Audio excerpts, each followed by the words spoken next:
Hello everyone.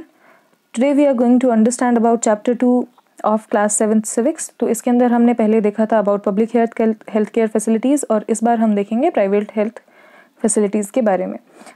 तो private health facilities जो हैं वो इंडिया के अंदर बहुत सारी जगहों पे मिलती हैं. बहुत सारे डॉक्टर्स जो हैं वो अपना प्राइवेट क्लिनिक को ऑपरेट करते हैं. रूरल एरियाज़ या फिर ग्रामीण क्षेत्रों में आपको क्या मिलेगा? रजिस्टर्ड मेडिकल प्रैक्टिशनर्स, मतलब बहुत सारे ऐसे डॉक्टर्स मिलेंगे या फिर ऐसे प्रैक्टिशनर मिलेंगे जो सरकार द्वारा रजिस्टर्ड हैं कि वो अपना खुद का काम कर सकते हैं.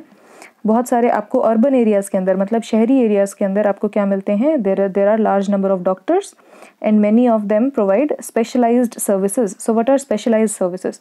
तो बहुत सारे डॉक्टर्स हैं जो स्पेशल सर्विसेज देते हैं. जैसे कोई डॉक्टर है जिसको हार्ट का काम बहुत अच्छा आता है, कईयों को किडनी से रिलेटेड प्रॉब्लम्स बहुत अच्छे से सॉल्व करनी आती हैं. There are some neurosurgeon और कुछ जो है फिजियोथेरेपी के काम आते हैं. So all these people they are specialised, मतलब वो ऐसे हर एक बीमारी को ट्रीट नहीं करेंगे बल्कि जो स्पेशल बॉडी पार्ट से रिलेटेड बीमारी है केवल उसी को ठीक करते हैं. तो बहुत सारे हॉस्पिटल्स और नर्सिंग होम जो हैं वो प्राइवेटली ओन किए होते हैं, मतलब उनके खुद के होते हैं. एंड बहुत सारी लेबोरेटरीज जिनके अंदर टेस्ट आप लोग कराते हैं, जैसे ब्लड टेस्ट, अल्ट्रासाउंड और एक्सरे वगैरह, ये सब भी प्राइवेट होते हैं. प्लस प्राइवेट में और क्या क्या आ जाता है? आपकी जितनी भी मेडिकल शॉप्स हैं जो आपको हॉस्पिटल्स के बाहर देखने को मिलती हैं, या फिर गांव में और शहरों में ऑलमोस्ट हर एक कॉर्नर पे आपको एक मेडिकल शॉप मिल जाएगी, तो वो सभी भी प्राइवेट होती हैं. After that, as the name suggest, private health facilities are not owned or controlled by the government. जितनी भी ये प्राइवेट फैसिलिटीज़ हैं ये सरकार द्वारा कंट्रोल नहीं होती हैं, ये लोगों की खुद की होती हैं, प्रॉफिट कमाने के लिए लोगों ने खोली होती हैं. सो प्राइवेट हेल्थ फैसिलिटी के अंदर लोगों को बहुत सारा पैसा देना पड़ता है हर एक फैसिलिटी के लिए जो भी वो यूज़ करते हैं. अगर आप प्राइवेट हॉस्पिटल में गए हो, आपको कोई भी टेस्ट कराना है तो आपको उसके एक्स्ट्रा पैसे देने पड़ेंगे. अगर आप वहाँ पे अलग तरीके का खाना मंगाते हैं तो आपको उसके अलग पैसे देने पड़ेंगे. तो जितनी भी आप सर्विसेज यूज़ करते हो आपको उसके चार्जेस ज़्यादा देने पड़ते हैं. तो अगर आप प्राइवेट फैसिलिटीज़ की बात करते हो आज, तो बहुत सारी बड़ी बड़ी कंपनीज़ हैं जो अपने हॉस्पिटल्स जिन्होंने खुलवाए हुए हैं. जैसे आपको टाटा के कुछ हॉस्पिटल्स मिल जाएंगे, आपको अडानी ग्रुप के हॉस्पिटल्स मिल जाएंगे, प्लस जैसे फोर्टिस या फिर बहुत बड़े बड़े जो नाम हैं जिसकी आपको ब्रांचेस हर जगह देखने को मिलती हैं.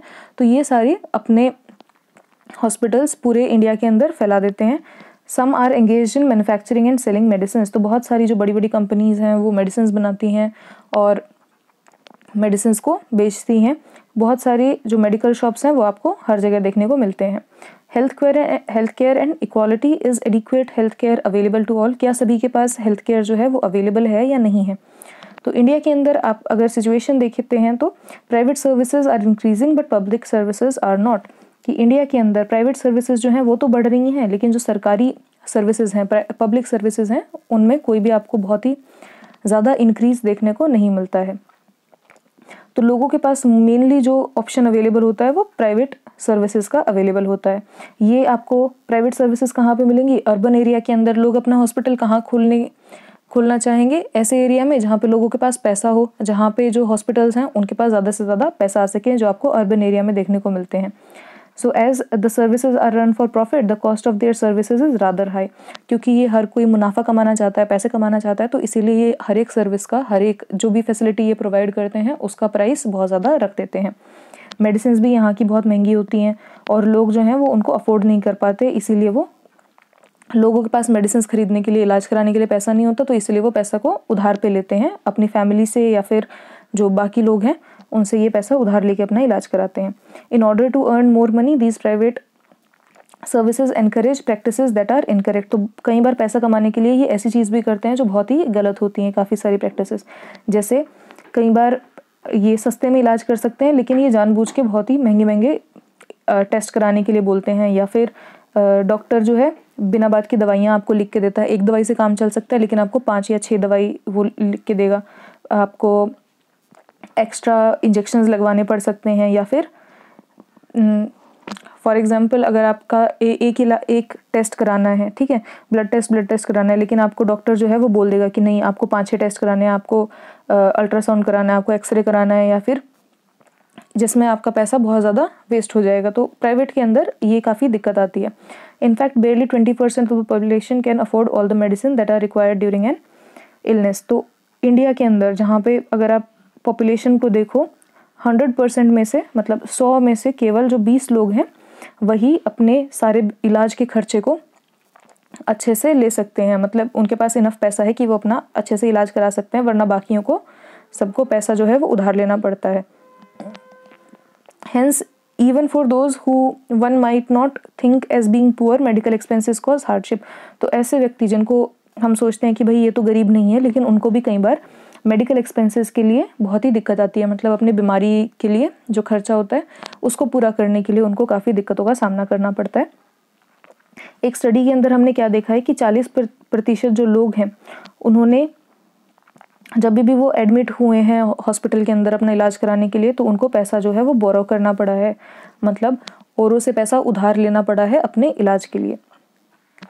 सो for all those who are very poor, every illness in the family is a cause of great anxiety and distress.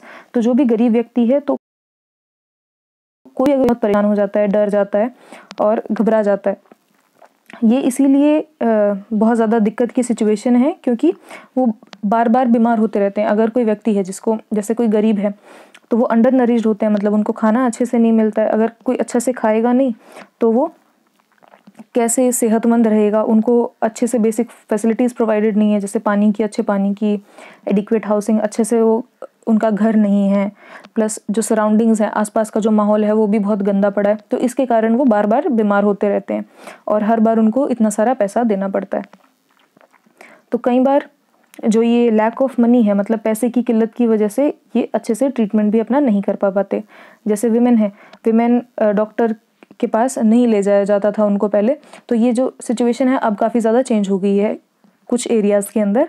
तो औरतों को पहले इतना ज़्यादा डॉक्टर के पास नहीं लेके जाया जाता था। अगर कोई घर में औरत बीमार है और कोई आदमी बीमार है तो आदमी की सेहत के ऊपर ज़्यादा ध्यान दिया जाएगा, औरत की सेहत पे कम ध्यान दिया जाएगा। तो कुछ जो ट्राइबल एरियाज़ हैं उनमें बहुत सारे कम हेल्थ सेंटर्स अवेलेबल हैं, मतलब जो ट्राइबल पॉपुलेशन है जो जंगलों में रहते हैं तो उनके पास कम हॉस्पिटल वाली सुविधा उपलब्ध है और प्राइवेट हेल्थ सर्विसेज भी वहाँ पे अवेलेबल नहीं है। तो हम क्या कर सकते हैं, तो अब हमारा ये फाइनल पार्ट है। So there is little doubt that in health situation most people of our country is not good. कि हमारी जो हेल्थ की अगर हम सिचुएशन की बात करें कि लोग यहाँ पे कितनी हेल्थ सर्विसेज का फ़ायदा उठा सकते हैं, कितने हमारे पास डॉक्टर्स हैं, तो बहुत अच्छी हमारी सिचुएशन नहीं है। गवर्नमेंट की क्या रिस्पॉन्सिबिलिटी है कि सभी को हम इक्वल हेल्थ केयर की सर्विसेज प्रोवाइड करें, और सबसे ज़्यादा किसको हेल्थ केयर की सर्विस प्रोवाइड करें अच्छे से, पुअर को और डिसएडवांटेज को, जो गरीब लोग हैं या फिर जिनके पास सारी फैसिलिटीज़ अवेलेबल नहीं है, हमें उनकी सेहत का बहुत ज़्यादा ध्यान रखना चाहिए। तो हेल्थ बेसिक एमिनिटीज़ के ऊपर डिपेंड होती है, सोशल कंडीशंस के ऊपर डिपेंड होती है और हेल्थ केयर सर्विसेज के ऊपर भी डिपेंड होती है। तो बेसिक एमिनिटीज़ क्या होती हैं? बेसिक एमिनिटीज़ होती है आपका जो आपको नेसेसरी चीज़ें चाहिए, जैसे आपको अच्छा खाना चाहिए, अच्छा एनवायरनमेंट चाहिए, अच्छा पानी पीने का चाहिए, क्लीन ड्रिंकिंग वाटर। तो ये सारी आपकी बेसिक एमिनिटीज़ हैं, मतलब जो काफ़ी ज़्यादा ज़रूरी चीज़ें हैं वो आपकी बेसिक एमिनिटीज़ हैं। उसके अलावा सोशल कंडीशंस में कि आपके पास पैसा है कि नहीं है, आपकी समाज में कितनी इज्जत है। तो कुछ जो व्यक्ति हैं वो मेंटली इस चीज़ से काफ़ी ज़्यादा परेशान हो जाते हैं, अपनी सामाजिक अगर वो कंडीशन देखते हैं तो ये भी चीज़ उनकी हेल्थ के ऊपर काफ़ी ज़्यादा अफेक्ट करती है। Hence it is important to work in both in order to improve the health situation of our people. This can be done and this can be done. Look at the following example. तो हमें अगर किसी की health सुधारनी है तो हमें उसकी basic amenities के ऊपर ध्यान देना पड़ेगा, उसकी सोशल कंडीशन के ऊपर भी ध्यान देना पड़ेगा और हेल्थ कंडीशंस के ऊपर भी। तो यहाँ पे आपको केरला का एग्जाम्पल दिया हुआ है। केरला के अंदर 1996 में केरला गवर्नमेंट ने एक काफ़ी बड़ा चेंज लेके आए थे। तो उन्होंने अपनी सरकार का जो उनको टैक्स कलेक्शन आता है स्टेट का, उसका 40% किसको दिया था? पंचायत को, कि लोकल लेवल पे जो प्रॉब्लम्स हैं वो सॉल्व हो सके, ताकि पंचायत के पास जब पैसा आएगा तो वो कुछ डेवलपमेंट का काम कराएगी और हम सभी चीज़ों को बहुत ही लो लेवल के ऊपर सॉल्व कर सकते हैं। So in this map you can see this pink portion is Kerala.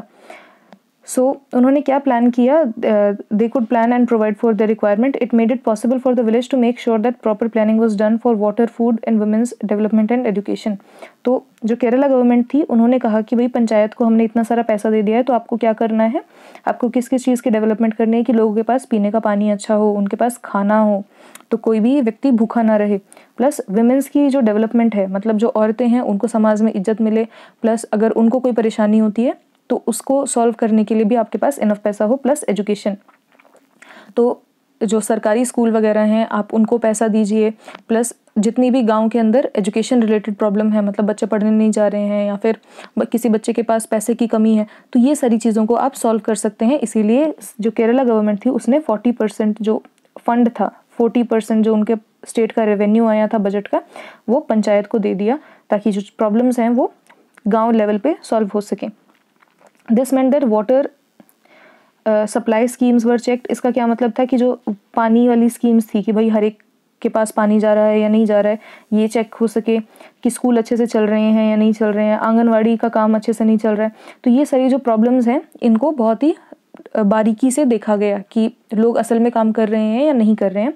So health centres were also improved, कि जो गांव के लोकल हेल्थ सेंटर हैं उनकी भी कंडीशन को इम्प्रूव किया गया, उनको साफ रखा गया, उनकी जो नर्सेज जो आनी चाहिए उतनी आ रही हैं या नहीं आ रही हैं, इन सब को बहुत ही ध्यान से देखा गया। इन सब सिचुएशंस ने, जब आप पंचायत को इतनी ज़्यादा इंपॉर्टेंस दे रहे हो और वो हर एक चीज़ चेक कर रही है, तो इससे काफ़ी ज़्यादा सिचुएशन इम्प्रूव हो गई। लेकिन कुछ ऐसी प्रॉब्लम्स थी जो बहुत ज़्यादा सुधार जिनमें नहीं आ पाए, जैसे शॉर्टेज ऑफ मेडिसिन, लोगों के पास अभी भी दवाइयाँ नहीं थी, इनसफिशिएंट हॉस्पिटल बेड्स, कि हॉस्पिटल के अंदर बेड की संख्या काफ़ी कम थी। लोग अगर मान लो 10 बीमार हैं लेकिन बेड सिर्फ और सिर्फ 5 ही हैं, तो वो बाकी 5 लोग कहाँ पे जाएंगे? तो इस चीज़ का जवाब गवर्नमेंट के पास नहीं था। Not enough doctors remained and these needed to be addressed, कि इनफ डॉक्टर नहीं थे। अगर मान लो 10,000 लोग हैं तो 10,000 लोगों के ऊपर केवल 5 या 6 ही डॉक्टर हैं, तो ये जो कंडीशन है काफ़ी ज़्यादा ख़राब थी, तो ये भी इम्प्रूव होने की ज़रूरत थी। Now we have the Costa Rican approach. तो कोस्टा रिका हमारी एक कंट्री है, कहाँ पे है ये साउथ अमेरिका के अंदर एक कंट्री है। The main reason for this can be found in the Costa Rican constitution. तो ये वर्ल्ड की एक हेल्दीएस्ट कंट्री के रूप में देखी जाती है कोस्टा रिका, और ये क्यों देखी जाती है ऐसे? इसके कॉन्स्टिट्यूशन की वजह से।